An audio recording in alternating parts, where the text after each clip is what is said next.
Welcome to the Intel Extreme Masters Expo. You are joining us live from Katowice, Poland, and we have got an absolutely fantastic day of Rainbow Six Siege action lined up for you with none other than the start of the EU PC Pro League. Yes, indeed. Teams have battled it out from all across Europe. We've got French, Spanish, German, Italian, all here, 8 in total, looking to put their stamp on this first day as we show off what this fantastic game has in offer.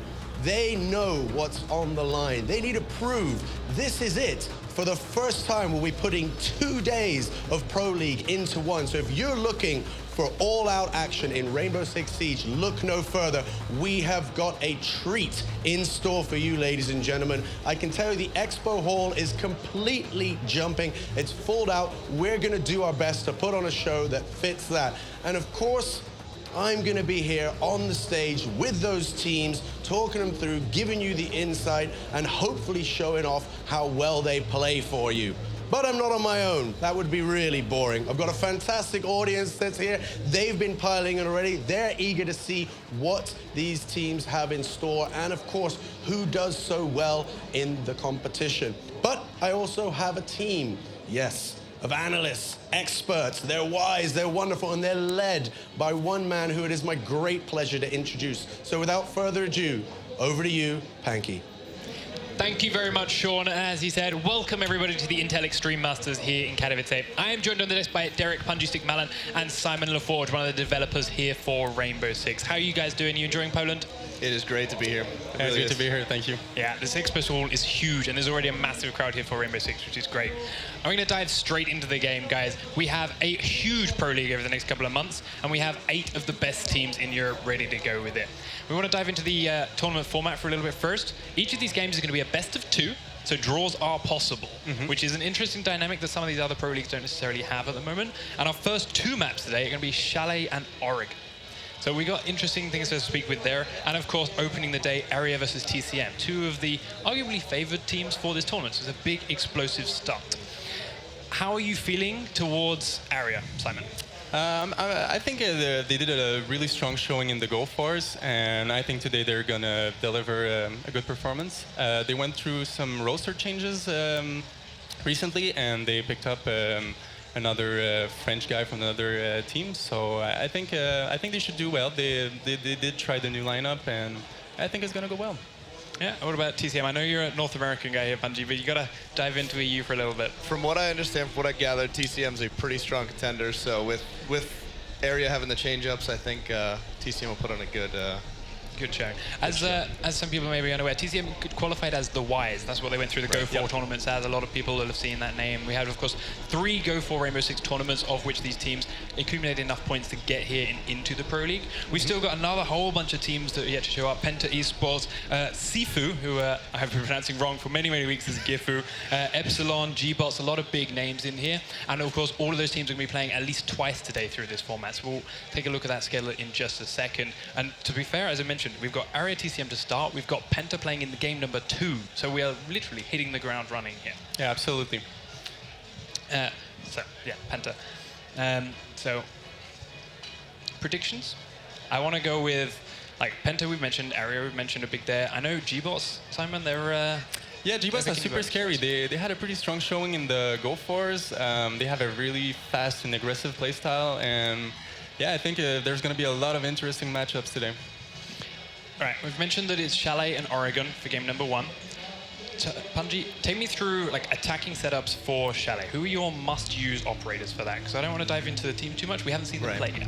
I think for attacking, for most maps, Thermite, absolutely necessary. His ability to get through the reinforced barricades and stuff, you have to have it. It's a guaranteed extra opening wherever you want it. And his best counterpart to go with that is, of course, Thatcher. So I would expect to see one or both of them for sure. Yeah, and there on your screens is the Aera lineup. LMG, Panic, Enemy, Revan, and Undead. Undead, one of the newer players who actually came from a team that hadn't qualified previously and has now been picked up to the Aera lineup. So they've played one Go for Rainbow Six with him, and you said they did very well. Yeah, they did very well. They actually ended up in the finals. I think they lost to Penta, if I'm not mistaken, but it was a really good game and was a really strong showing. So I think by picking up another French player, they don't have a language barrier, so I think they're going to do well. Yeah, and there is the TCM lineup you see. El Tunisia Nox, Panery, Storm X, Lowblade, and Acid Rain. There is their last player. So some slightly different change names in there as well. They're going to be our defending team. Talk to me, Simon. Who are the defending operators you expect and hope to see? I think we're going to see Bandits. Surely we're going to see Smoke, probably wielding the shotgun. We had modeling action. Yeah, exactly. We got a workshop with the pro players yesterday, and they taught us a little bit about their way to do it. And I think they're going to use the shotgun to make some holes and create some space and yeah, make it complicated for the attackers. Yeah. So one of the key things with Rainbow Six that separates it from a lot of these other 5v5 shooter games is that when you're on this bomb maps, the attack and defend, you can choose the bomb sites that you're defending. Chalet only has 4 possible options. Punji, where do you think or where do you expect to see teams opening up their first defending round? Most people pick the lower the better to start. You know, basement's always a high choice because it's just easier to, I feel like, defend, fortify low, and then roam high. Yeah, especially with the attacking teams having these assault rifles, the marksman rifles, that range is really negated when you're in a basement. You can't use that. So that's the wine cellar and snowmobile garage to begin with, Chalet. And of course, it really helps with smoke. As you mentioned, the shotgun comes into play with remodeling in there. Are there any tips and tricks, Simon, that you guys, having like made the game and developed this, know of that players haven't necessarily used or shown yet that you're kind of hoping to see? I think, like, honestly, the players have shown us so much what they can do with the game. Honestly, there's a lot of things that we couldn't predict, and I think the meta isn't really established right now, so I think there's going to be a lot of surprises today, and we might learn a lot. We might even see the meta shift a little bit today, because these teams tend to keep their secret strategies about them, so maybe they'll reveal some of them today, yeah. So obviously Oregon mentioned the second map. It's going to have another basement level, which will likely be where they think to start things off. Right. Where do you see the second defending location being from that point?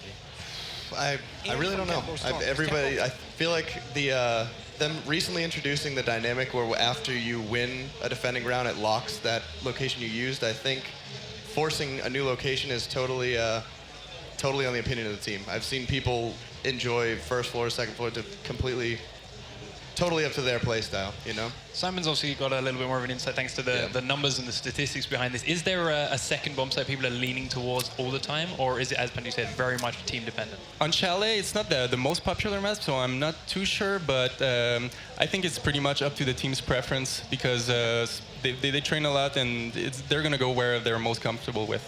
That's, I think, one of the best things we're going to get in this Pro League. 8 teams from so many different places out of the range, and so many like different nationalities, different play styles. Watching these teams choose and the order in which they attack and defend these sites, and the spawns for attacking too, it's going to be something that really sets these teams apart. Absolutely. But without further ado, ladies and gentlemen, we have 2 incredible casters to take you through this game. Joe Fenny and Aaron Ellis, or True Talent, some of you people. So guys, please take us through this very first game of the Rainbow Six Pro League. Thank you very much, guys. We are here for the very first game, not only of today, but of the entire Pro League here for Rainbow Six. And I am so excited to get into this match. It is going to be Aera Esports up against TCM Gaming to kick this off. And I definitely think that this is a fantastic matchup to start off because we've got some big hitters coming in here. Yeah, definitely. I mean, like, I think one of the things I'm most excited for here is the way we have the pick and ban for the maps going on here is each team bans out maps, taking it in turns, and then the final 2 maps, those are going to be the maps that get played. Yeah. So we're going to start to see these maps that we don't see as often in the Go4s, don't see as often in general, such as, I mean, Simon mentioned Chalet is one of the maps that isn't played quite as often. So we're going to start to see some different metas develop. We're going to start to see these kind of unorthodox strategies that we're not necessarily used to seeing or expecting to see. But here we go. Aera up against TCM, and we're going to be heading onto the map. We'll see what operators these guys are going to be locking in. So, Chalet first map. What's kind of your diagnosis on this one? How do you think of these lineups? It's going to be really, really interesting just watching this. I have trouble on this map personally. So it's going to be good seeing like the top level players Yeah. How they're going to actually attack this building. And this is obviously something that these guys are going to have to have practiced every single map. The way the pick ban works with the maps, you can't be caught off guard. Oh, yeah. I mean, you've got kind of like 3 maps that you can ban away. And so long as you're good on the rest of the maps, but you know, there's 5 more maps outside of that, so Interesting they've gone for the lower bombs. I don't think, have they gone for the lower bombs? no, I think they're on the 2nd floor, wow. so not. I mean, we got some mentioned nice how. drone play. Yeah, we see the kind of the parkour drones climbing up into the awesome. pipes. I've seen that stuff. Yeah, That's awesome. some of them as well are very, very difficult to get to those spots. But here we go with the action Watching stage. for the peekers. Yeah, and that's so important. Watching those windows, making sure that you don't kind of get Can catch you off guard. Yeah, it Run really down can. instantly. And I mean, I've heard a lot of players name that kind of window cheese. I don't personally think it's cheese. I think it's pretty acceptable. Here we go, Thatcher looking to clear away some of the defenses and peeking through those little drone holes as well. Yeah. He was seeing if he could see some feet, possibly. Yeah. So from the attackers here, do you like this kind of spread out strategy they're going for to start Yeah, off you don't very want a slow tunnel. start? You don't want a tunnel. You do want it. You cause those distractions all over, and it'll be the same with the defense as well. They'll be looking all around the map. Yeah. You can't just stay to one place. You can get what is it? Crabbed. You know, pincer movement. Yeah, That's the one. yeah, pincer yeah. movement. Yeah. So you need to watch out with that. Ooh, interesting. Nice grenade comes wow. out there. Yeah. I think that was Looking- thrown in through the window, so really good coordination here. Yeah, wow, that's from really Aera. smart. He's looking through the roof to see if he can see anyone up there. They've managed to pick off a TCM member already as well. And I love the amount of drone use we're seeing here. They keep on popping in, taking out a camera, maybe looking for a couple of pot shots, and then going back to get the drones. The little bit of a firefight is going to go in the way headshot. of Aera. Here we go. And this Now is it. 5 to 3. They pop in, get a kill, and then back away, slow down the pace, and make sure that they use this man advantage. I've noticed that they're using the roof and the floor to open this up, which is really interesting. Very, very good map knowledge. Yeah, and this is kind of the difference that you're going to see in matchmaking to this professional level play, where everybody's going to know every single spot, but that is going to be a kill coming across to TCM, so they're closing up that advantage. One more and it's even. Absolutely is. Guy with a bomb. That's going to be another one. Acid Rain finds a headshot onto Panics, and that is going to turn it into a 3 versus 3. So suddenly Aera not as much of an advantageous position here. Yeah. Pushed them out a bit. And I think Aera right now, they need to kind of work out what their strategy is here, work out where they want to go and how they want to push into this one, because they're slowly but surely starting to get picked apart here. And there's another one. Frost. Sledge just slowly checking. The Super 90 on Frost is definitely a weapon to be feared. Yep. Proving it in this round. Already 2 kills under his belt. This guy's with a bomb. These two protecting each other, it looks like. Yeah. Because they want to try and push. And this is going to be super important, is getting those crossfires, making sure that you're covering those different angles. They've been really cautious. This is important, this part, I think. Absolutely is. And I mean, These need to make it. They're a man down. They've got 20 seconds left on the clock. They don't have a whole lot of time to play with. See that. Maybe it's the nerves. Could be. It looks like they're... I mean, they've got to make something happen. They've got to just go for it right now. Looks like they are going to charge on into the room, peeking every corner. Oh, this is going to be a rush. It certainly is. And that's going to be the going down. I mean, I feel like that was kind of a... First game on stage, not 100%, kind of lost a couple of players earlier. I mean, they had the advantage. They were 5 versus 3. I don't even notice in the time. No, exactly, yeah. And then suddenly you notice, oh no, like 20 seconds left. Actually, we're in trouble here. We need to get this going. They had a bit of a chance as well in pushing in there. I told you, it's a hard map, this. Maybe if they went round the windows, pushed in that way as well, potentially. This game as well is, I don't, like, for those of you who haven't been into Rainbow Six as a general leading up to this point, it's a similar concept to kind of CSGO in that you have like 1 life per round, etc., etc. However, there is no economy game like there is in CSGO. So you can't just kind of wait out the round and save your weapon or whatever. You're going to have your weapon at the start of the next These have gone lower let's this talk time. about defense. Yeah. This is more of a place I would have thought they would have started. So it's interesting they did go the first floor instead of the bottom, because this is the one you're used to. So but the thing is, because everyone is used to this one, the attack's going to be stronger. Yeah. And I think one thing as well is that using that basement is also a good way to kind of scout out your opponent. The basement is kind of a very standard defense. You see less kind of unorthodox stuff coming out. Reinforcing the garage, making sure that's going to be an important part. You do not want to lose that. Once you've got that under control, then you can just work on this wine place here. Near A. I'm interested to see their kind of their I positions guess once they've set up, like see how they all set up. But I mean, talk me through the compositions that we've got coming out here, the mixes of operators. Well, we've got a sledge, a thermite, of course, and a Thatcher. I mean, as what is it, Punji said, thermite and Thatcher pretty much needed. Best mates. Yeah, they're needed. Without them, you will not be able to break defense. So someone can create like a wall behind them, and they know that's never going to be broken. It gives them such an advantage. Oh, is he going to break it? He is. Okay, they're in. Okay. So I mean, this is bad news as well, because you just mentioned garage. This is the part that they have to lock down. They can't afford to lose control of that. It allows them to pincer movement once again. You do not want that pincer movement because it's two different places you have to watch for. Imagine if you just watch one place. It's a lot more simple. Though there is so many variables in this game. Like, there's so many places you can attack from. Well, Sledge going to breach on in. It's going to be Storm X, but he's just behind the wine here. This is pushing to the wine.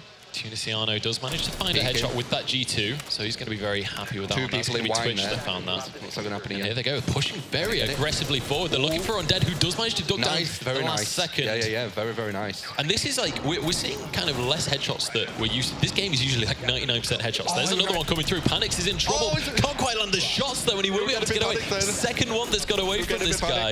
He goes into downstate. That's shame, I'm looking. That is, he had him. Yeah, that was a little bit unfortunate there. Yeah. So here we go, 3 versus 3. So even trades so far, they're still on for this one. Down but not out, still in place. So if anyone can get onto there, Smoke just filling that room with toxic gas though, so that's going to be so hard to push further in. TCM with 2 players remaining. So here. Talk me through what the attackers are thinking here. What's the strategy? Although actually could be in trouble. Well, they have to push into here with just 2 of them. And there's 3 of them, I believe. There's still a chance. Where's the bomb drop in? Whereabouts is the bomb drop? I think it's right next to the entrance. They're right next to the hole in the wall there. If he can get that safe, it's not too bad. Well, 45 seconds on the clock. Actually, it's looking like it might be a 1v3. Heard someone through the wall there, just like panic spray. Is his teammate down? Yeah, it's down but not out, and I think he's actually finally gone down in fully. That's going to be another one, but he does manage to find one. So Lobate is on his own. Unlucky. Gets headshot by that SMG, and that, I mean, this is kind of the difficult situation for attackers. When you're in that kind of CQB area and the enemy's got SMG, that rate of fire, the headshots are going to mean so much, and you have so many more bullets to get the headshot with those SMGs. Yeah, a lot of this game, well, I won't say a lot, but quite a bit is like pre-firing, so getting the headline, kind of understanding where they're going to be, or possibly hearing them, and then going for that pre-fire. Even if you miss, you cause a bit of panic, and maybe they will shoot, give away the position, you know, etc., etc. Yeah, absolutely. I mean, it can be a matter of like, as you see, if bullets are whizzing past your head, you're like, oh no, they know I'm here. They might actually just be kind of, you know, winging it, trying to get a shot onto someone. And so both defenses have won, so now they have to change. Yeah. So I wonder where they're going to go. So this is the team that originally didn't go for basement. So I didn't see. It looks like they are going for basement this time. So it makes sense. There's no reason not to go basement, as I said. So there's a bit. Personally, I don't like this basement though. Well, I usually do go to the first floor, but it's just so common to go the bottom. I just expected it. Yeah, I think it's just kind of like there's no windows to deal with. I think that's one of the most attractive things about basements on most maps, at least, is your lack of windows. That's true. You've got kind of less points of entry to deal with. As I said before, hunkered down. Like you're bunkered, aren't you? But you can get shot through the roof. Yeah. As we have seen. But at least you can't get shot through the floor as well. Yeah, that's true. Slightly less angles. That's very true. Okay, this is the place where I actually push. This is going towards wine. It's quite nice. It's a nice little push when someone can go garage, someone can maybe go through the middle stairway. Here we go. There's about 3 stairs going down here, by the way. Yeah. I mean, I say there's less points of entry. There's still plenty of ways in. Wow. Don't get me wrong. Garage, 3-part stairs, and I think the other garage is 2 garages. Yeah. So interesting position in here. We do see one of the attacking players going up towards the 2nd floor there. So don't know whether he's going to change the plan and go back down. But the drone's driving around. He's looking for Romans. He's possibly looking for Romans. Because again, like if you have one roamer and you're all focused and you're going down and this roamer just gets behind you all. Well, Panix has found someone. El Tunisiano, say that 5 times fast, is... It's spraying there just to make sure. Yeah, this is... Go. Going to be able to blow that wall apart. This is one of the things about this game as well, is you can go for those kind of wild sprays through a wall, and if you know where the cam spots are, there are a lot of pre-fire spots that you can go for. Chances are there's going to at least be one person in there. It's near the bomb. You need to say to your other teammates, look, someone's coming. So, yeah. Look at this drone as well. He spotted 3 people there, so that is going to be huge for this attack. He knows where to look for. And look at this. We see him like laid underneath that spot. He's waiting for that chance to peek. Acid rain. It's actually a pulse as well, so he will be able to see them if he puts out the gadget. The gadget does allow him to see through walls. So, we'll talk about this after the round properly, but Pulse, I feel like used to be so strong in the alpha build. I think it's was still quite terrifyingly strong. Obviously not quite as ridiculous in the current build, but definitely a whole lot of merit if you can use it correctly. Twitch actually getting a kill with the drone there. Just peeked, bang. But that's the thing about this game, the headshots. If you peek for a second and you miss your shot, you are going to be going down. These players, a bit more of a hole. They're not shy on landing those shots. This guy's got a good idea where he is. Shoot him near enough right at him. And the health bars, look at the health bars for TCM up in the top right of your screen. You can see Rook flashing on about 1 HP. That's going to be him going down, in fact. One left. Smoke as well drops, and it's going to be LN's. One left. Can you do it? Find 2. Is it Pulse?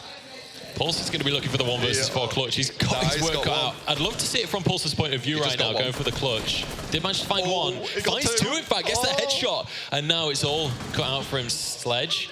Moving on into the site. Where's the bomb? They've dropped the bomb near him. They've dropped the bomb near him. He's got complete control, but he is going to be taken down in the end. So good call out.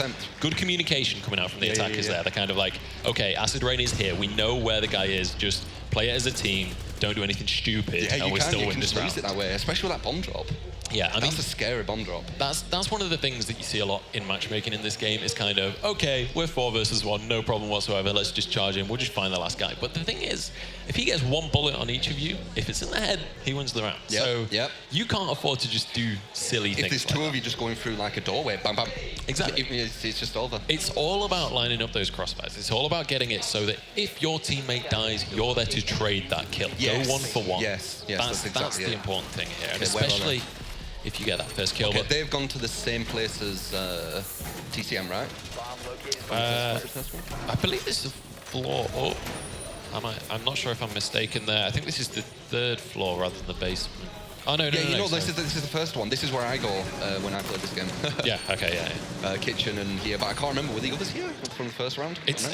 We're still kind of new to the spectator, like top-down view ourselves, so it's kind of like translating the first-person view into the top-down view. It's like trying to familiarize. It is interesting though. I do like this. It's cool to see the map from a different perspective because you can see kind of the peak holes, the murder holes from first-person perspective. But it's cool to see it from this top-down view. 45 the wall near A, looking towards the stairs. I think they've left 1 gap open where you can possibly make a murder hole, a kill hole, whatever you want to call it.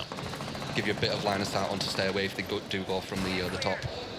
But then that's one of those things, isn't it? If you go for that murder hole, it's kind of obvious where you're peeking from, unless you kind of make a few holes. And I mean, you were telling us about kind of writing something on the wall in murder holes so that it catches people's attention. Just make it like more holes than 1, definitely. Because if it's just 1 hole, you're just going straight anyway, aren't you? I think it was Derek was talking to us yesterday, and he was saying one of his friends likes to write something in murder holes on the wall, and it catches people's eyes, and then suddenly you're shooting from the murder hole that's down in the bottom little corner. Yeah, exactly. Yeah, or just like hi or a smiley face or something. It like distracts the opponent, and then you get that upper hand. Yeah, exactly. Nice. And there we go. Drone's going to be denied. Okay, so they're pushing through the bedroom. This is usually where a few people do push. I get them from here. That's where I look for. I'm pretty sure these are out aiming though. Oh, nice little wall bang coming through there. Yeah, you probably heard him. And that's kind of like just crosshair control, knowing where to be looking, knowing where to put your crosshair, and you know that these walls are going to be shot through, and you know that if you find the head, you are going to find that kill. They're fractured through the reinforcement, so they can look into here now. They're in an okay position if they can take this. Nice quick kill onto LMs. Actually going to use grenade launcher. Did manage to connect the kill in the end there. Finds an enemy on the stairs, and he's going to be able to get him while reloading. So Frost goes down as well, but it's 3 versus 2 now, trading back and forth across the map here. And I like the consistent use of drones from the attackers. We don't just see it at the start of the round and then kind of wing it. We see that consistently. It gives too good being intel. used. Too good intel. Okay, so they have kind of lost B in a sense with that haul. Very scary. Yeah, it is 2v3 though.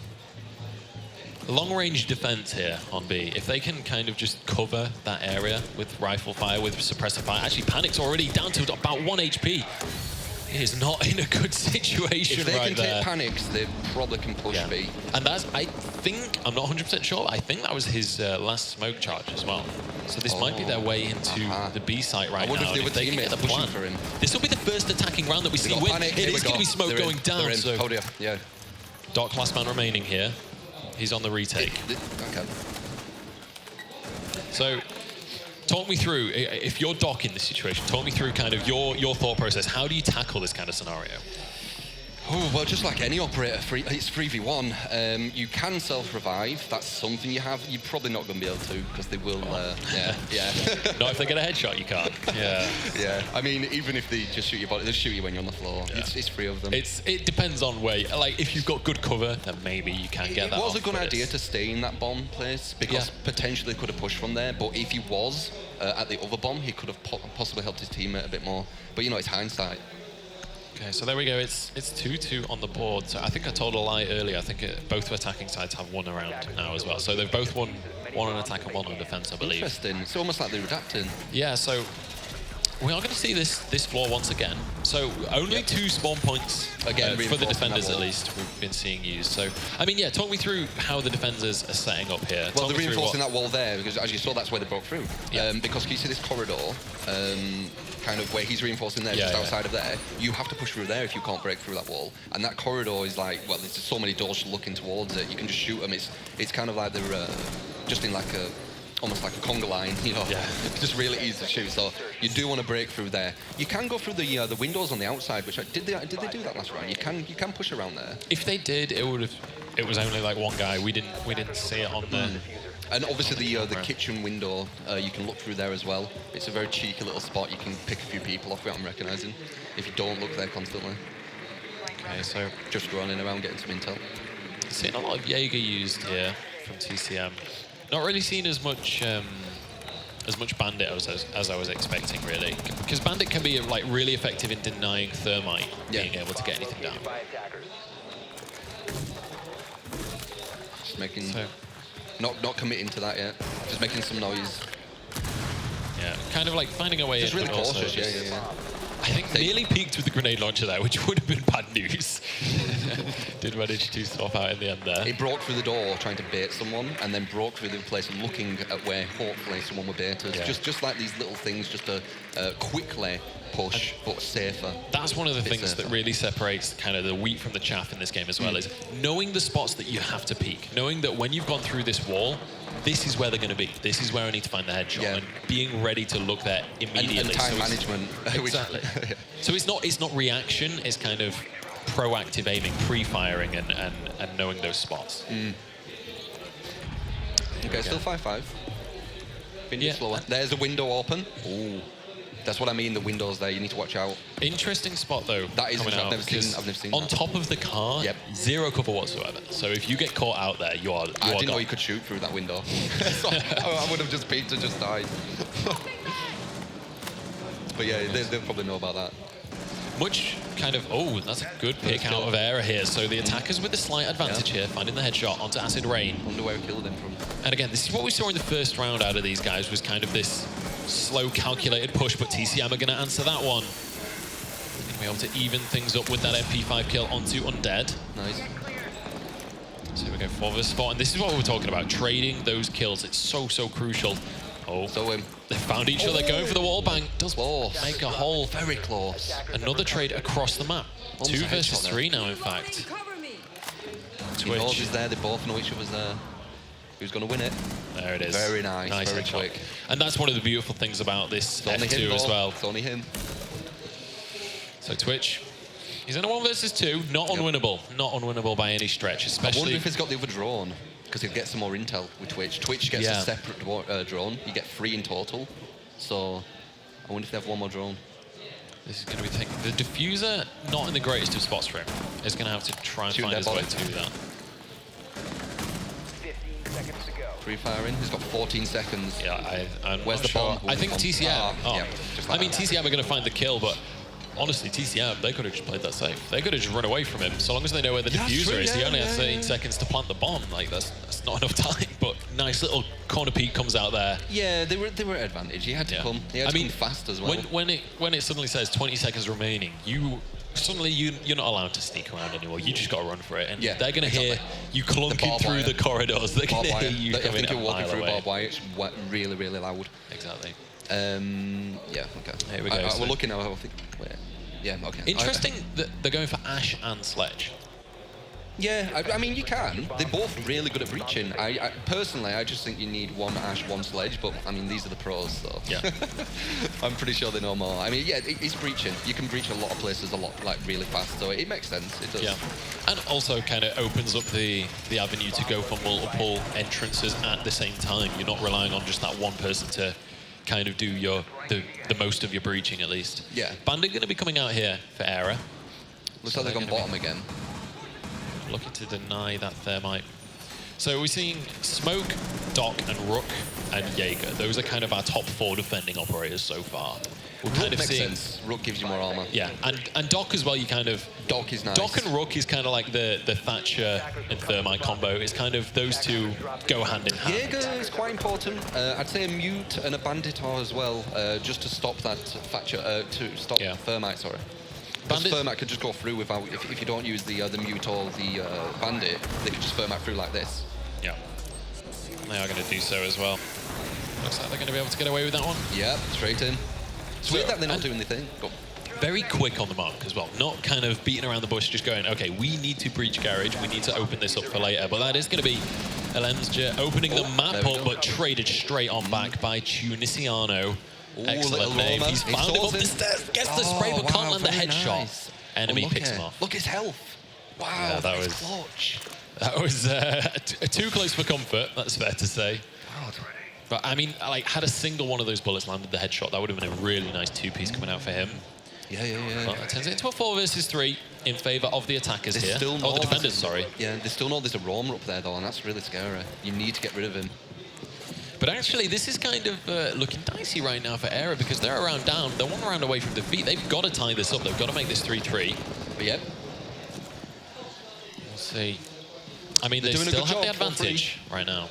And the defenders, I mean, typically, if you've got that man advantage, you can get your crossfires going, cover each other, make sure you trade kills. If you're trading 1 for 1 and you're a man up, you automatically win. Like, that is a winning scenario. So we'll see whether they can... Have they dropped the bomb on purpose, or did they die with it? I'm not 100% sure, but they have picked it up again, so they're obviously they might have just dropped it, aware of the situation. I think maybe dropping it so that they can go in and check somewhere more dangerous and not drop the bomb somewhere where they're really going to kind of screw themselves over later. Coming in through the garage. As I said, it's a nice place to come. Trying to find his way in, and this is kind of, they set this up earlier. Some people around here. Well, there is some people. Looking for the headshots. You can see, obviously we can see the silhouettes through the walls. Yeah, you obviously can't see that. Yeah, they can't see that. But that's going to turn it into a 3 versus 3. Acid Rain manages to find a pick, so TCM looking to maybe turn this into their first victory of the Pro League, and indeed the first victory of the Pro League. This is best of 2, so there will be a second map as well. But Undead finds another one, so Aera again with the advantage, but he's traded straight back across 2 versus 1 now. Ash, the last man remaining, he's looking for Undead, charges into the room, finds the headshot, looks for a second one. Panari just walks on in, gets 2 headshots and just wipes them out. He's like, you know what? Just go for it. Let's just go for it. Wow. Now that's how you make an entrance in style.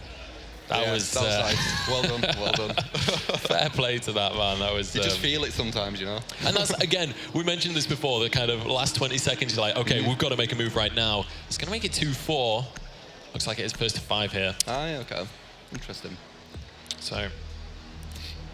But again, 4-2. That is a heavy advantage right now. It's going to be Aera really. Push as well. I mean, Analyst Desk was kind of saying Aera, they've been looking really good in the Go-Fours. This is definitely kind of a heavy hitting team. This is one of our guys that we've got to look out for here.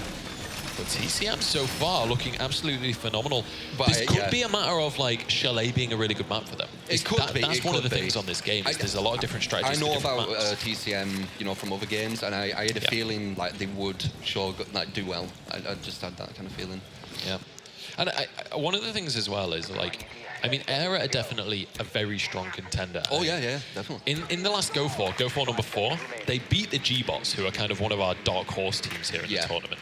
And they lost to Penta, who went on to win the entire tournament. They're like the ones who everyone's saying are going to do really well, aren't they, Penta? Penta are definitely one of our favourites. Yeah. But again, the thing is, there hasn't been that much competitive Rainbow just yet. We've had a fairly major patch recently as well. So there's a whole lot of factors coming into play here. And, you know, it's exactly, no delay, so... So, I mean, especially if you've only played... Throwing a grenade through there to break the bandit or the mute, so you can do that. And take a look at that. So that's going to mean that Thatcher doesn't have to be there. So they can send Thatcher elsewhere. Thatcher is going to be there anyway, so just kind of... Just in case. Yeah. It's just in case. Maybe saving those EMP grenades for later as well. There's a lot of things you can do. That's the beautiful thing about this game. There's loads of ways to attack. There's loads of ways to defend. Not anything. Literally nothing is bulletproof. Everything can be broken into. And I love that this is kind of now... This is Aera's last chance for this map. They've got to make this work. They've got to get towards that tying point because they've still got... Essentially, they need three rounds ahead of them in a row. Thatcher's pushing around to probably push into Wine with him to help him out. Sledge and Thatcher, it looks like. Go. Yeah, like it's reinforced so that it's going to try to get through there. This is one of the nice things about Sledge as well, is you can just quickly pop a wall, jump on through, and go for this kind of flank. It's very easy to do, very quick to do as well. Can't go through these walls though, these are reinforced. That's why the Thatcher's coming with him. It's very smart. Look, boom, puts the hole in. Very nice. So there we go. That's going to be Thermite blowing this one wide open. And that's going to give them... this is the thing as well. One of the things that is kind of underestimated is you don't necessarily have to use that hole, but it means that the enemy have to be checking that. That is now... Yeah, that's true. That's a new doorway. That's a new point of entry that they have to watch out for. Nice little drone here is going to spot out. 3 of them in there, is there? Yeah. He's well aware of that. He's going to get the frag grenade in there. But enemy looking for this kill onto Acid Rain, who's just hiding out in this corner. He knows he's not in a great spot. He's going to be calling out for his teammates to try and get cover fire. The Jaeger just got it. He threw a grenade. Did he get it though? Leo Bait. Jaeger trapped. Acid Rain. They know exactly where he is. No one dares speak. Oh my goodness, this is tense. This is it. But Panari again, one of our big players coming out here. 3v5 defenders winning this one out. 4 versus 2 now. They're turning this one into something else. Panari again with a headshot coming out. There's going to be just Ash remaining. He's going to look to try and pick up that. Oh, it's actually an enemy. In fact, Panari does finish off the round though. Panari again with 3 kills on the scoreboard at the end of that round. Yeah. That's TCM. Feeling it. 5-2 right there. And just look at that scoreboard. Panari, 11 kills. First game with the Pro League, and he's in double digits. That is how you make a statement right there. Yeah, very nice. Well done. There we go. First map going over to TCM. So fantastic entrance into the Pro League. See, previously, the Wise, I believe they were called, going through the Go4s, did get picked up by TCM. And I mean, you mentioned earlier, TCM, a pretty big brand within well, I know of them. Yeah, I don't know too much about all the pro scene and things like that, but if I remember a name, I'm pretty sure it's kind of like TCM, Epsilon, Penta. These are your brands that you see around kind of picking up these teams that are coming into the newer esports and trying to make their mark. And TCM definitely one of these teams that has been around a long time, been around a lot of years. They know the scene, they know esports, and definitely a good brand to be behind. I love that push though. I love that push. So let's, that was really nice. I love the. Do you want to take it slow? Do you want to go really fast? It was like, and it's just that feeling you get. It's going to work, and it just does. It's a nice feeling that. It was like the flank from Sledge, but in the end, just not enough to break that kind of lockdown they had going. But let's talk about the second map then. We're going to be heading on to Oregon. So obviously, the way, in case you missed it earlier, the way the map ban system works is each team gets 3 bans. You can ban out the 3 maps that you are least comfortable on, or you feel that your opponent is most comfortable on. So because of that ban system, we could well see kind of the less popular maps coming out more often than you would necessarily expect. We probably will, I think, I'm curious to see whether we do see anyone going crazy and going for Yacht. If they don't feel like they want to ban it, and then the other team doesn't, or playing, I mean, Yacht and playing are fairly similar playstyle because it's so linear, the shape of the map. They are in kind of corridors. Plane's ridiculous though. Yeah, It's like I mean, just Yacht is free, less like, so. Yacht is definitely but less I so. can see similarities with them. Yacht does seem like it'll be very, very hectic and scary because there's a lot of wall banging places. A lot of like ways around. Yeah, and it's still new. It still is quite a new map. It's the fact that it's a very thin map as well, so you can kind of jump out one side or like you can get the whole way across from one side to the other side of the map very, very quickly. And that's something very difficult. And also, you can go over the entire yacht. Let's remember, there's a whole roof area that doesn't have a bomb site or anything, but if you're an attacker, you can go up in one side, make a bunch of noise, sneak over the roof and get in the other side. Kind of can do that with the plane as well, I think, from the top with the servers. The Origin will be interesting. I picked up a bit of tips from that map. From the bros. And this is the thing as well, because this is kind of the first real step into professional play for Rainbow Six, especially for Rainbow Six Siege. I don't know necessarily so much about pro scenes for previous titles, but you can see TCM here, like, they clearly have strategies on lockdown. They were talking their strats, they were talking kind of what they need to be doing going into this map. And I'm interested to see whether we see similar operators coming into this map, whether we see different. Yeah, they are just going to quickly restart this one, so we'll be underway in just a couple of moments. But yeah, so Frost. I like Frost. Not seeing Buck so much as Frost. So the two new operators. I mean, just talk to me in general about these two new operators. How do you feel they've kind of changed the game? People have told me Frost shotgun is really, really strong. Yeah. And I'm not sure, are they using a shotgun? We have seen a few super 90 kills coming in. That's probably why they're using the shotgun. Yeah. So the Penta recruit strat coming out. I don't know if the maybe the reset hasn't happened here, or I don't know whether this is actually a strategy. I don't think that it is. All recruits? Yeah, no, it says restart. Yeah, okay, yeah, we are going to go for the restart. I was just double checking that one. I do like Frost. I don't want to get hyped about a 5 recruit strat if it's going to be the restart. Yeah. Oh my goodness, the riot shield's coming out. Here we go. Amazing. Get your notepads. Yeah. But no, okay, we are going to see the restart. So I would have been a little bit. I don't know. I mean, TCM coming into the second round with something crazy like that. That is how you kind of make your mark on the pro league right there. That's how you build up a fan base straight from the get-go right there.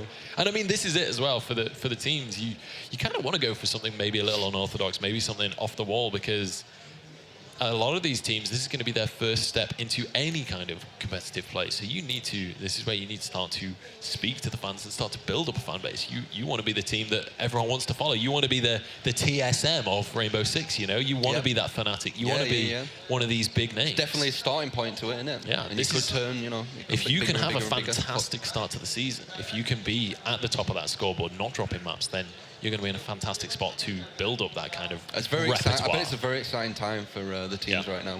For sure.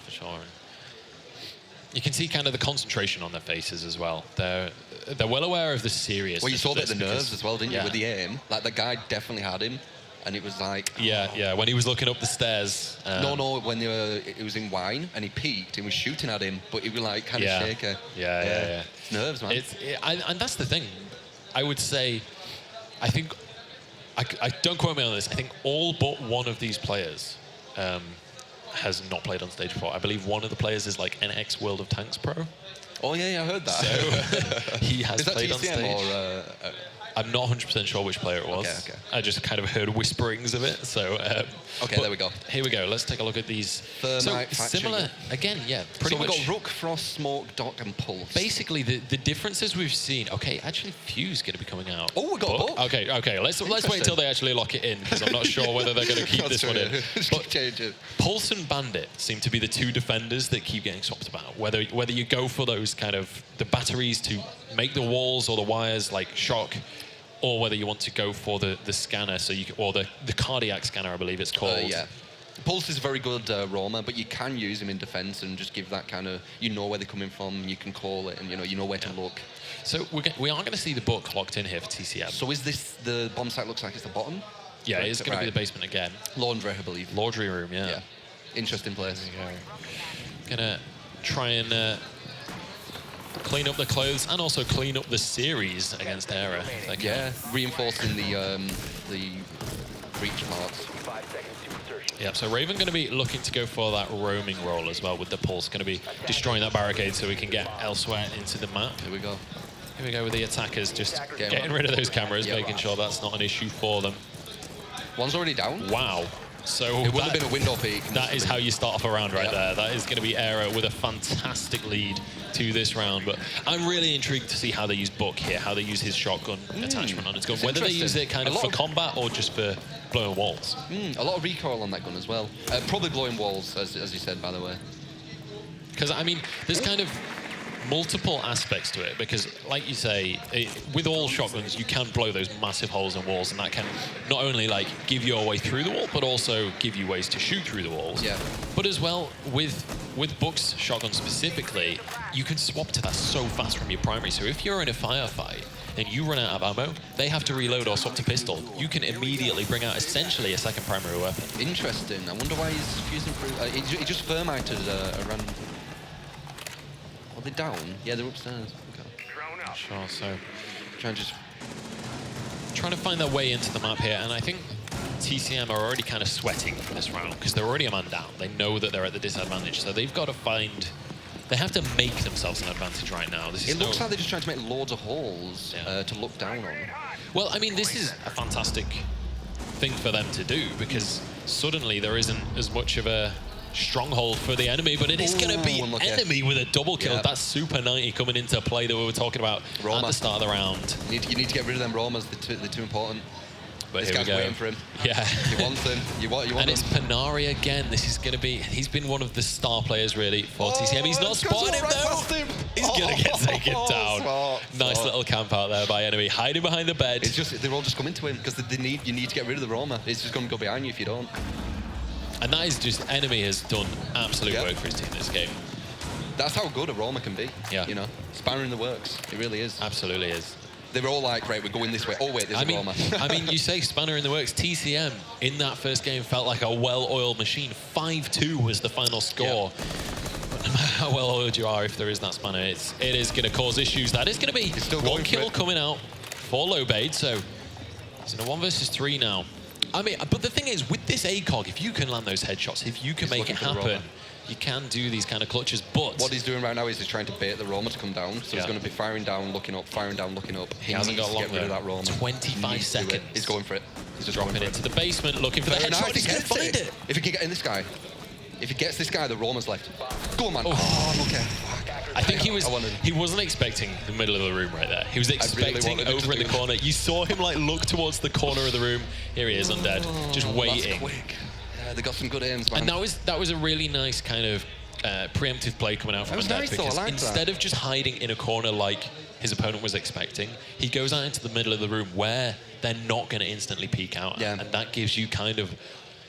It's like hiding in plain sight. While you're not hidden, you're not where they expect you to be. Yeah, yeah. No, I liked how he just went for the point. He knew the Roma were there, but he's like, wait, I'm wasting too much time on this, so I'm just going to go for it. He went for it, went for the perfect time, made really good plays. If he got that guy, the Roma will have been in the disadvantage. So it was nice. I liked that. It was nice. As we head into round 2 then, TCM with one game on the board. They're going for a different defense strategy to what we see out of Aera. And this is something we're seeing out of TCM. They seem to much prefer this bandit, and they love to go for the Jaeger. I don't think we've seen TCM use the Pulse yet, which is something that Aera have been all over. You won't be able to use, you need to pick which ones suit your playstyle, suit your tactics. No Doc as well, which is kind of, we saw in the first map, I don't think we saw Doc last round either, correct me if I'm wrong. I'm not sure. Doc is nice. We've not really seen any of his gadget coming into play, though. That's what I was going to say. You get headshots so much at high level. So you're pretty much using Doc is when your teammate gets wallbanged or you get wallbanged or something, and you luckily kind of get away from them. Or if it's like one of these Super 90 kills, because like while Asher's shotgun is fantastic at taking these kills, because of the nature of a shotgun, that spread fire, you can't guarantee those headshots. So you do sometimes see that Super 90 dropping people also, into that down but not good out. Armor as well. You do get good armor with the med. I believe it's free. And that's the power of that Rook-Doc combination as well. You're much more likely to get down with the armor coming out from Rook than you are if you don't have that at all. Just looking. Oh, someone's gone down. Again with the So obviously Oregon kind of one of these maps that allows that very early aggression to come out from the defenders. And this is the exact same scenario we saw in the last game, except role reversal right now. So we'll see how Aera managed to take this one. It turned out to be an incredibly close round for TCM regardless. It was, I think, 2 people remaining in the end. Yep, and if he took it, it could have... And it was a 1 versus 4, so... He could have swung, yeah. Very fair play to, I believe it was, I want to say Acid Rain. Fair Martin through just to break some holes. Here we go. Making sure it's all safe. It doesn't look like... Do they have a roamer? Can't see. No, I can't tell. Currently on the overlay, but... Because usually you're roaming upstairs or, you know, maybe you're meeting. And that's something that we see fairly often from Jaeger as well. Jaeger typically seems to be one of the better roamers. Where this guy is, this is where the roamer would be to stop you doing this, because it's a nice little, you get this nice little kind of point of view. So many different angles to look out for. Well, he can look right down these stairs from all the way upstairs from blowing that hole. Interesting decision from Twitch there. Use the drone to try and tag that player. I feel like you maybe wanted to just try and... It doesn't quite find anyone. Good effort. It was, yeah. Fair play. Takes him down. Oh, no, traded. So, I believe they're going to be able to pick him back up again as well. So, yeah, they've got this. They've got this on Panic lockdown. finds one though. This place here is on lockdown. Yeah, Tunisiano is going to go down there. So 4 versus 4 now. Jaeger's just got that. Jaeger's just got that. That is, yeah. No more smoke. Never mind. Never mind. Oh, he's got another. There we go. Finally gets one through. Did it? Nice. But I never remember quite what the cooldown is on Jaeger's. Someone just went down. Yeah, Lobade. Again, Lobade was the guy that was clutching last round as well. Finds another headshot, so he's going pretty big in this round. Pretty big in this game, in fact. Obviously a map that he's very comfortable on. But there we go, another kill coming out for Aera, and it's going to be 3 versus 3. But the defender's health bar's already blinking red here. Nice. That's going to be one for Evan. He's looking for the second, waiting for the peak. No. What is he? Wait, did it... What happened? Okay, I'm not sure. He was going to go for the plant in the end there. I think he maybe thought he already had the bomb. He ran out of time, though. Isn't going to be able to get that plant down. I think he was going to go for the peak. Did he run out of time? Going to go for... Yeah, he ran out of time while he was planting there, I think. Are you sure? I think the timer ran out while he was planting. I won't even look at the time. I'm pretty sure. I thought... But yeah, so... I believe that's now 1-1. So both defenders winning out. But I really feel like TCM had a more convincing attack as well. Like, even though it ended up in like 1 versus 4, Lobade just really pulled it out of the bag and just went kind of, I don't care if I'm 1 versus 4, I'm going to be able to pull this back. I'm going to be able to make a mark on this round. And it's not just necessarily about those round wins specifically. If you find that 4 versus 1 in your favor and they turn that into a 2 versus 1 by the end of the round, that's really going to kind of knock your confidence going into the next one. But looks like they've gone bedroom. Yeah, so different. I don't think we've seen this one yet in the game. No. So obviously kind of the roof entrance, roof access on this one as well. There'll be probably some peekers as well. They're going to board this corridor up because you can go from the tower and break through this way, and once again it's another place to push from. Yeah, it's interesting to see where they will come from, because there's a lot of windows in the bedroom. So possibly someone's going to be pushing upstairs. They might still try that corridor, and there will be at least a few, maybe one, looking through the windows. So look at enemy here. He's going to obviously be the roamer here. Yeah, definitely. Waiting way away in that shower room. Going to have that get away from the drones. Scanner. You get away from the intel of the drones. Why would they search there? They wouldn't. Exactly. So, so if you can avoid detection, you are going to be in a fantastic spot, especially as Pulse, because you're going to be able to find your opponents. So he's looking into a really dangerous place. That's usually where I attack. And as well, that's kind of scary, because he peeked up with that grenade launcher out. It doesn't look like there's anyone in this room except to the very left, and that's a very common place, that left. I wonder if he's in the room or if he's in the room to the left of it. I think he's in the next room, but I can't. It's hard to tell with just someone. Oh, look at. Down already. And this is a big hitter as well. Panari has been a huge impact player coming out for TCM. They haven't killed him. If he goes there, someone might be able to get him, because they might not want to peek him. But this is going to be the thing as well. It's kind of like so Storm going to be able to get onto the scene. They I would have maybe liked to see a bit more of an aggressive play coming out from Aera there. When you've got him in downside, you know that somebody is going to try and pick him up. You know that they have to go for that. So if you can cover that, if you can be in a good spot to deny that, it looks like that guy's on camera. Just grenade out. Quite possibly. And it gets him. Headshot. Nice. So Elens I don't know quite how to say that name. Elms, I'm going to go with. Or I'm just going to call him Elm, yeah, or Elms. But it's going to be, as I say, 1-1 on the board. But again, the attackers are man down. This is a really common theme that we're seeing, is the attackers lose that first man. It was almost 2 men down as well. They did manage to find one trade. He's just trying to get that little peek.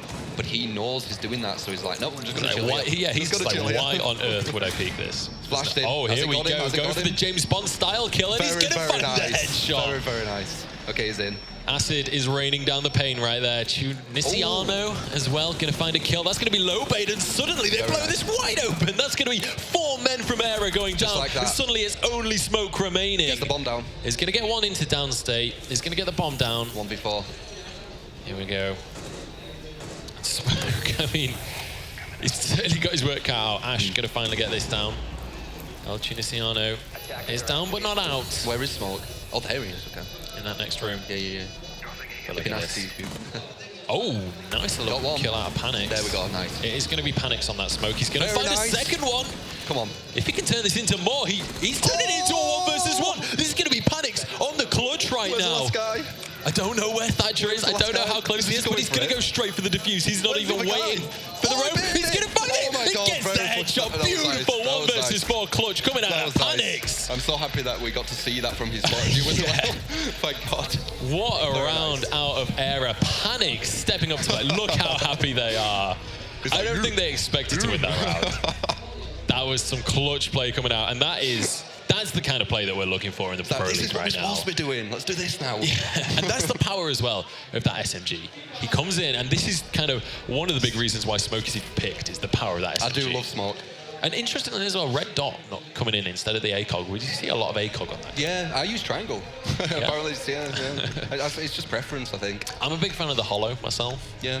See, preference is complete preference. It's kind of one of those, like, different styles, and it's one of those where the ACOG is fantastic if you know where you're looking for. If you know the exact spot you want to peek every single time, the ACOG with the magnification is going to be perfect. I'd say ACOG's better if you're a bit slower player. Like, not really slow, but just a bit slower. And I'd say the does take longer to scope in. Yeah, the closer it is, the more Twitch kind of things you can do. Yeah. Personally. Yeah, and you mentioned Twitch. I mean, F2 on Twitch, you almost always want to go for either that reflex sight or the hollow or the red dot, one of these close range sights, because your rate of fire is too quick to go for anything long range, really. Is this bedroom again? It is bedroom bullets, yeah, I think. Oh, it's hard to tell. Yeah, it is. No, it is bedroom. There's the roof access again there. Yeah. Okay, cool. So they're going to try bedroom. Yeah, so instantly taking out those cameras, and that is so important. In case any of you guys are not big Siege players yourselves, obviously the defenders have some CCTV cameras, but look at that out of Aera. This time it's going to be them taking the early kill on the attacking side. Yeah. So this is everything flipped on its head to what we're used to seeing here. Again, we're seeing the adaptation. Yeah. It's changing again, they're adapting.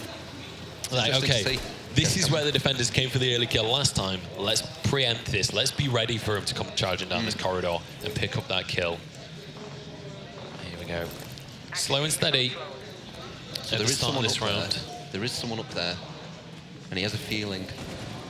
You do get a lot of kind of hunches. I feel like the first 60 seconds of each round is very much kind of a slow and steady wins the race, because if you're the ones just charging in, making all the noise, getting spotted by the cameras and things, it's so hard to ever win out that situation. It didn't know where you were then. I don't think it was expected to be on top of the cupboard. Okay, so he's doing a little intel. Yeah. As I said, that window's nice. That window is nice to push from, but people do expect it. So that's for the uninitiated. That is the Twitch drone as well. Yeah. So you're going to be able to use the little taser on that. It does 10 damage per hit onto players, but it also removes gadgets. Spray coming on through, but denied by a bit of scenery there. Just desperately trying to crawl away. I don't think he's going to get away with this one, though. Gets down the ladder. It's going to be Frost, and that's going to be the knife to finish him off. Okay. Oh, finish her off, I suppose, if it's Frost. Yeah. Was she down? Yeah, when it's downstairs at the bottom of the ladder, I think. Or down but not out, sorry. I didn't think she was downward. I thought she was trying to crawl away. She was at the top, I think, and then I think he sprayed him while I jumped down the ladder. I noticed they're dropping the diffuse and then picking up and dropping the diffuse. It's quite interesting, because you don't want to push too far in and then drop it somewhere really bad. It's nice, I like that. You want to make sure that that diffuser is in a good spot for you. This is going to be a big push. Rook having to dive away as well there. He was on the other side of that wall when that goes, and that's going to be LM's taken out. Panari again with a headshot, but he's going to be traded back by enemy. But again, Lobade is going to go down. Revan with his second kill of the round. Gonna smoke, do it again. It's going to be Panics knocked into, down but not out. Smoke, as you say, coming on through. He's got that SMG once more. Can he do 2 clutches in a row? That's going to be the question. Well, it's actually a different player. Oh, no, I got it. Unlucky. Okay, so there we go. That is going to be interesting round using the ACOG on that smoke, I think. Yeah, so I think that's more common, I think, to use that ACOG, because that first shot is going to be so important. Like, it is all about that first headshot. Like, if you, and that's why that's such a good gun as well, because of the rate of fire. If you miss that first headshot, you've got a little bit of leeway. Yeah. But again, very low clip size. So if you kind of panic spray and you can't control that. Yeah, if they're really close to you with an ACOG, it is quite hard to follow. Like, say if you verse someone with even a red dot, let's just say, they're going to track you a lot easier. Unless, I think they are. Even if you're just really good and really used to it, I think they will still track you, but I think they still get that tiny bit of an edge, even if it's like a 0.1 edge. Certainly is. So here we go, attacking phase here. Basement again? Yeah, it is. TCM on the attack, but I mean, right now, Aera lost the first map 5-2. TCM looked phenomenal on Chalet. Here on Oregon, though, second map of this best of 2, Aera are looking dominant right now. 3 rounds to 1. Was it Aera with the Roma? Yeah, it was Aera. It was Aera's smoke the clutch, and it was Panics that got the 4 versus 1. So he's going to go on the roam again, finding his way somewhere else in the building. And he's feeling it as well. Oh, he might look for He's feeling it. early aggression. He's feeling it. Can look for When those window is he peeks. outside? He literally just went outside. Yeah. Peeking for those early kills. This is the kind of play I love to see. Yeah, he's on the rush. Once you've done them plays, man, like, that's a scary thing. That's one of the things as well within shooter games is if you are a really confident player, a lot of the time that can really pay off for you. Especially when it's a game that's all about peeking these corners like that. If you're confident in your ability to get those headshots and you're confident in your ability to peek these corners, you are going to have a fantastic time with it. And you know, like, I'm going to out-aim this guy because you've just got, like, confidence. That You're confidence, like, I've done it before, why won't I do it now? Yeah, it's powerful. Your mind. The mind games. And that, I mean... The power of the mind.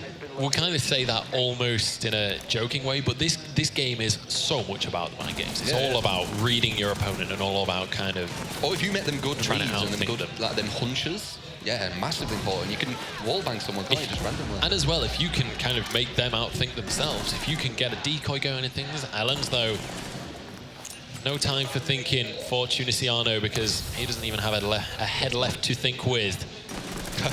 LM's opening the round up once more, and LM seems to be one of these kind of guys that goes for those entry kills, goes for those early shots on. Panari pinned down here.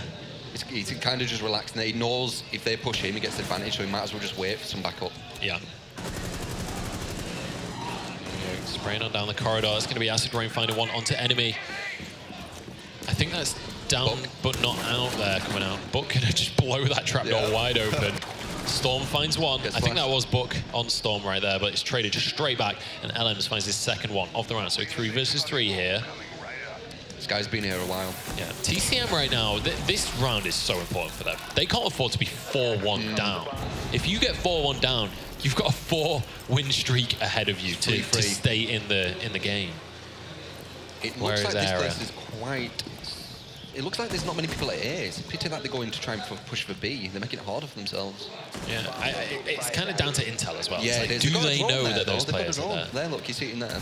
There they go, the drone coming in from Panari. Just going to be trying to find these players, trying to get these wall bangs, but they're just not really able to connect the shots just yet. That wall is going to be blown wide open, though. Undead waiting there. Panics is going to go down, though. Finishes him off. There was... Doc was right next to him as well. That was Undead, but Undead finds one. And look at that double spray coming out. LMs finds 2. Doc finds 1. That's how you end a round right there. And that is going to be Aera. 4-1 on the scoreboard. They're looking to turn the second game of the Pro League in their favor. It is best of 2. So if Aera win this one, they're going to move through with a tie. Okay. But towards the end of the Pro League, and this is somewhat an assumption on my part, but the way a general Pro League format works is at the end of the season, if you have two teams on tying scores, it's going to be on round difference, on who gets the higher seed. So this could be important. If Aera wins this last round, they're going to be one round up, essentially, on TCM. Yes, because TCM won 5-2. If Aera can now win 5-1, so maybe if they do end up in a tie at the end of the Pro League when they're going towards finals, they need that extra round. So TCM could difference. just be thinking, let's at least just get one. Yeah. And then you can build from that once you've won that one. So And that's all. I think as well, when you're 1-4 down, that's how you got it. You got to take it round by round. You can't be like, you can't get into that kind of panic mode of we have to win 4 rounds in a row here. Like this is all or nothing. You've just got be to really smart in this round. Yeah, exactly. You've got to just be like, you know, another day at the office, take it round by round, play how you would play. And I mean, TCM have proven that they can play. They've proven that they have what it takes to take these games. We saw that on the first map. Did TCM defend successfully the Laundry? Because they've gone there again, so that would be a plus. Yeah, because it was 1-1 to start, wasn't it? They both started Laundry to start. There we go then. So, you know. This is their spot that they have defended successfully. Yep. And then we've seen 2 defends and an attack come out from Aera since then, I believe. So, and that, I think that's such an important factor as well, is typically it is the defenders that win the rounds, from what I've seen personally in competitive Siege.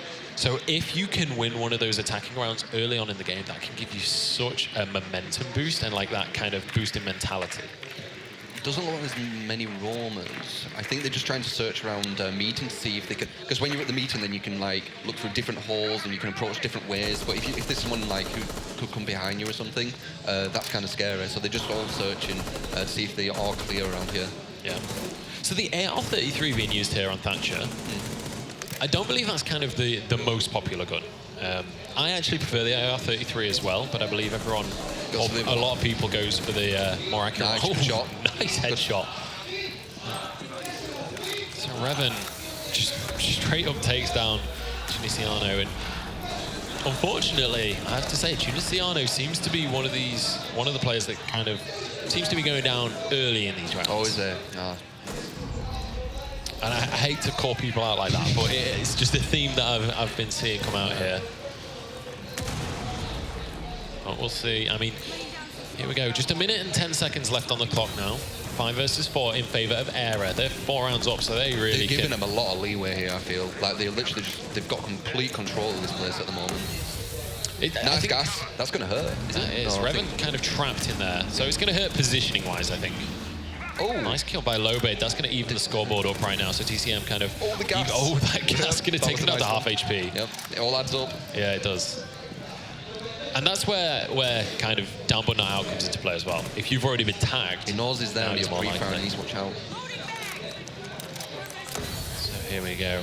Aera, they're running out of time here. They're all at one place as well. That's interesting. So they're not pushing from 2 different places. I think what they're doing right now is they're waiting for the last like 20 seconds, and then they're going to go just for this kind of like a crazy Tropic Thunder all-in kind of push. Again, traded. Yeah. That's going to be Panics on the scene. We've seen him do crazy things. Actually, did you down he took LMs into down state. Oh God, that is bad news. He's going to be able to pick him up, so it's not the end of the world. Goes down again though, in fact. Storm capitalizes! Just from that mistake. Oh no! Wow. Disaster for Aera. That is going to be 2-4 now. So TCM kind of getting a lifeline right there. I feel like they're kind of pulling out the phone a friend and just kind of say, can you guys set up a team kill for us? Is that something you guys can look towards? Yeah, no problem. We got you back, man. They're looking up on no problem. Pretty. I feel like that's kind of. So now, one more round, and they are the ones and they're who pushing towards overtime. Well, no, but one more round and they've won overall, even if they lose. Yeah, in round difference. Yeah, you're so that's absolutely a really right. good feeling, isn't it? Let's take a look at the scoreboard then. A couple of heavy hitters coming out from Aera. Less so coming out from TCM though. Going to be Lobade at that top of the scoreboard. But let's take a look then how this one's setting up. Looks like they're going for that bedroom once more. Yep. So it's just the bedroom and laundry. That's what they're going for, bedroom, laundry, bedroom, and laundry. I mean, that's what we saw on Chalet as well. Those two spawns that were the two popular ones. Yeah. Interesting. I mean, when you go really high up, it is quite scary. There's loads of windows. Yeah. There's like loads of windows. So I can understand. I think as well, it's kind of like, let's remember, not only is this the first week of Pro League, but we're here IEM Katowice, Yeah. the World Championship Yeah. for the Intel Extreme Masters. Yeah. Very, very You're on a massive stage in front of a crowd, probably for the first time. You want to be playing it safe. You want to be going with your safest strategies. Maybe later on in the Pro League, when we see some of these top teams, they'll go for more unorthodox strategies, more off-the-wall kind of things coming out. But for now, you want to play it safe. Yeah. It's interesting that you say that because there's actually been some big players in front of all this, so it shows a lot of potential in some of these players. That says a lot as well. Oh, beautiful throw there by Twitch. Launches the throw straight away, so... Unfortunately. I feel like he deserved a bit of scouting just for that throw. Deserves at least find one. Clearly... at least he knows people are there. Clearly a big baseball player when he was younger. Or cricket, I suppose, since his Twitch, one of the English operators. Yeah, cricket. There we go. All right, no one's taken. Still 5-5. Yeah, so I think this is kind of the longest time we've seen all operators up at the start of a round, the bomb there, especially on this map. I do like how they're dropping the bomb. I do like that. Yeah. Just keeping it somewhere safe, because why would they ever check there? They'd have to run out and then they'd be alerted that they're outside. Yeah. Let's get some There we go. intel. And this is one thing as well about the Twitch drone we didn't mention. That throw was very important because Twitch drone can't jump. The standard scouting drones that everyone has, they can jump into windows and things. Twitch drone, because you have that taser, you can't actually do those jumps. That's so the negative. You have to perfect One that taken throw, out, but traded. Trade straight across. Actually, it's two different players, so it is a trade in terms of the scoreboard. Actually, Undead going to go down as well. Magnum comes out. That's what I mean about Tunisiano. it. You take him down, but he's trying to get up, and he still can't get up. Tunisiano heard me talking about him last round, and he's like, I'll show you. Gets up one of these early kills, and that's going to get TCM the man advantage here. Yeah, so they're looking towards this 3-4 scoreline right now. TCM certainly not out of the running. And this is one of the things about Rainbow is... This is quite a fast push. They've got a roamer downstairs, it looks like. Yeah, what's he doing? He knows he's there. Yeah. Enemy. It's going to be Acid Rain dropping as Lens finds one. 3 versus 3, but Twitch is down. He's going to get him. He needs to be careful. Lobay looking to get him up. Lems again finding Panari. Panari was huge on Chalet, but really hasn't quite stepped up the same on this map. This is tense. This is indeed. This is all or nothing for TCM. They've got 2 players left and they're 1 round away from defeat. This is really tense. Finally taking down that camera, but nice shot. And Lems, that's his 3rd of the round. That's going to be 1 coming out for Lobay, so trading it back. But Thermite, V2, come on. Very slow rate of fire coming out here from the 5.56. So he has to be on point with his aiming. He has to land these headshots because if you end up in that straight up firefight, they'll win, especially against defenders that have that ruck armor. Yeah, you will definitely lose in that fight. So he's gotta get those headshots. Where's the bomb? Other side of the map. He's got to get the kills. He's got to push. He's got to do something right now because he's got 15 seconds. 15 seconds. 10 seconds away from defeat right now, and he walks out and gets shot out by Panics. It is going to be Aera taking that second map. Yeah, so that's a draw, right? That is a tie. Overall, it's 1 map apiece. So Aera and TCM each taking a map here. It was going to be 5-3 the final score in that second map. So overall, TCM taking that 1 round advantage, but in the grand scheme of things, it's fairly unlikely that 1 round is going to be like the major difference on seeding later in the season. Even match up for the first match? Absolutely. Yeah. And this is kind of saying to me straight up on the page is maps are going to be so crucial. This map pick and ban phase, this is the first time the teams have even tried this pick and ban. So this is going to be interesting if these teams play these maps much, because you can't tell, can you? It could be like okay, we know that the enemy plays this team, this map, and this map, so they ban those. But then if the enemy bans your maps as well, you're going to end up on these maps that people are less comfortable on. But you can see, obviously, the handshakes coming out, good sportsmanship coming. Good. And I mean, definitely, there's some nice players. Definitely no hard feelings for TCM. They had a phenomenal first game. Yeah, definitely. 5-2 final score, and I think there was a 3v1, 4v1 clutch coming out from their side as well. So we've already seen, within our first 2 matches of the Pro League, we've already seen some crazy clutches. We've seen some ridiculous plays coming out. But that is going to be our first game then. So I believe Sean is going to be getting ready on the stage. He's going to be finding a new best friend to chat to. Yeah, I wonder who it's going to be. So we'll see. Maybe one of the ones who did the big players. It's going to be one of the winner interviews. I don't know whether it's going to be from TCM or Aera, because obviously it's a tie. They both won a map, so it really could be. I want to get into the mind of the person who did that big player. Absolutely. So it is going to be one of our TCM players. But let's head over to Sean, who is standing by on stage with his new best friend for a chin wag. I am indeed very lucky to make friends so quickly. It's something about having the mic and standing here on stage. Lobade, how was that for you? It's all right. 1-1 is not that bad. Aera is supposed to be one of the better teams, so we're kind of happy. Now, this is the first day. We're actually squeezing 2 days of the Pro League into this first day here at the Intel Extreme Masters Katowice. What's it like coming out for you here with the team? You know, first time on the stage. I mean, we're right in the beginning of the Pro League. Yeah, and it felt awesome. It's awesome to be and everything, and as I said, making a 1-1 against Aera is not that bad as a start. Now, as we're playing 2 days, you will be playing again today, but you're playing all the way at the end. We kind of started off with you, and you got pulled in right at the end of the day, and waiting for you is Epsilon. How familiar are you with Epsilon? We've faced them a couple of times before, but not with this roster, and it's going to be fun. Hopefully we'll do better. Now, a lot's been made about the fact that, you know, this game is, you know, relatively new. I'm sure you were involved in the beta, but you're standing here now already in a Pro League with your friends, playing together, hearing people applaud when plays were going well. You guys, you know, you put on a good show. What was that like? It feels unreal to be here already. It's just like 6 months or something like the game, and it felt just awesome to be here. Well, we're super happy to have you, mate, and I'm sure we'll see you later a little on. We'll let him get back to the team, but of course, to break it all down, it is the one and only Panky. Thank you very much, Sean. What an amazing first game. Our very first one, best of two, straight in a draw. And could it be more perfect? 5-2 to 5-2. Yeah, exactly, a mirror match. Kept it real close. I want to dive straight in, because having 14 rounds of our first Pro League game, we've got so much to talk about. Simon, take us straight away through our attacking operators. We saw more or less exactly the same thing, but then one surprise operator in that second map. Yeah, exactly. I was actually really surprised to see Buck played. Honestly, we kind of perceived him as a weaker operator, maybe.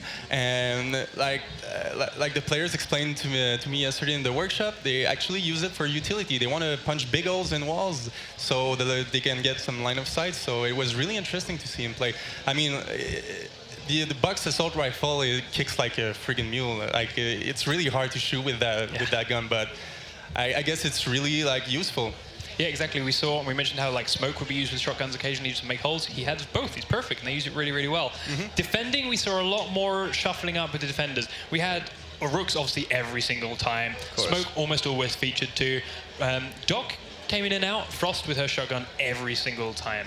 Is there any operators there that you were surprised we didn't see, Bungie? I'm honestly surprised that we saw so much of Doc on the PC at least. You know, I feel like a lot more headshots happen, and it was very surprising to see Doc used so much, given that very rarely do players go down but not out. Is there anything you can offer us that, okay, Doc's gadget wasn't really used, as you say, on PC, it's very, very hard. Why do you think people are still playing Doc even without that? I think he's being played because he has a lot of armor, so he can take a lot of abuse before going down. Yeah. So, and also he makes for a good roamer since he can revive himself if he gets down. And often when he'll get down, he might be behind a cover, so he gets some opportunity to actually make something good on the roam. But it surprised me because you'd think, in that situation, if you want the armor and you don't care about the speed, Kapkan has a much better gun. And you can kind of put those traps around where you're roaming so that you'll at least hear a gunshot. Yeah. You know, okay, they're making a move to that door, they're making a move to this window, because you put traps there. Whether or not the traps work, doesn't really matter. You can use it as an alarm for yourself. Whereas, again, yeah, he could maybe get himself back up, but if he's roaming and they down him, he's gonna die.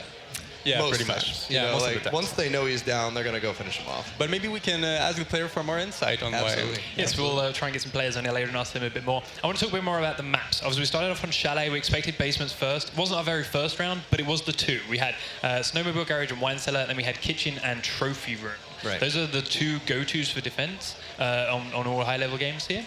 But what's really interesting is that teams seem to win attack a hell of a lot more than they won defense. Why do you think this is, Bungie? I definitely think that from a casual standpoint, that defending is the general thing more easier. You can kind of all play it your own way, and it typically is much harder to attack as a solo player. But when you get a team together, you have really good teamwork, all that's going on, then attacking becomes the much more fluid and easy thing to do, I think, personally. And the thing that a lot of people, I'm not sure if they realize, here on professional ESS age, this is a 3-minute attack round with up to a 45-second drone phase. On matchmaking, it's 4 minutes, so it's even longer. So in theory, with extra time to prepare, attacking and matchmaking should be easier. Right. But these guys are showing exactly how it should be done. Oregon, we also went basement first. We saw that laundry room, we saw that supply closet section, but then up to the bedroom, which I know a lot of players in the general casual community consider a really hard bomb site to defend. It's hard to defend because there's so many openings. There's a lot of windows. There's a lot of places to rappel from. There's even the roof. So like we saw Aera do, or it was a TCM, they planted, and you can go out the window on the roof and really have a nice cover and be able to watch the diffuser if they go for the diffuse. So yeah. One thing I want to touch on just before we go to the break, Panics had a massive round, that 4v1 clutch that really helped. That was beautiful. That was intense. Absolutely amazing. We saw him throw a smoke grenade that was shot in mid-air, but he peeks out, gets 2 quick headshots afterwards. I have to give him credit for that. Right. But we're going to go to a very quick place. When we come back, Penta Esports versus Warrior Team France will be the second game in our Rainbow Six Pro League.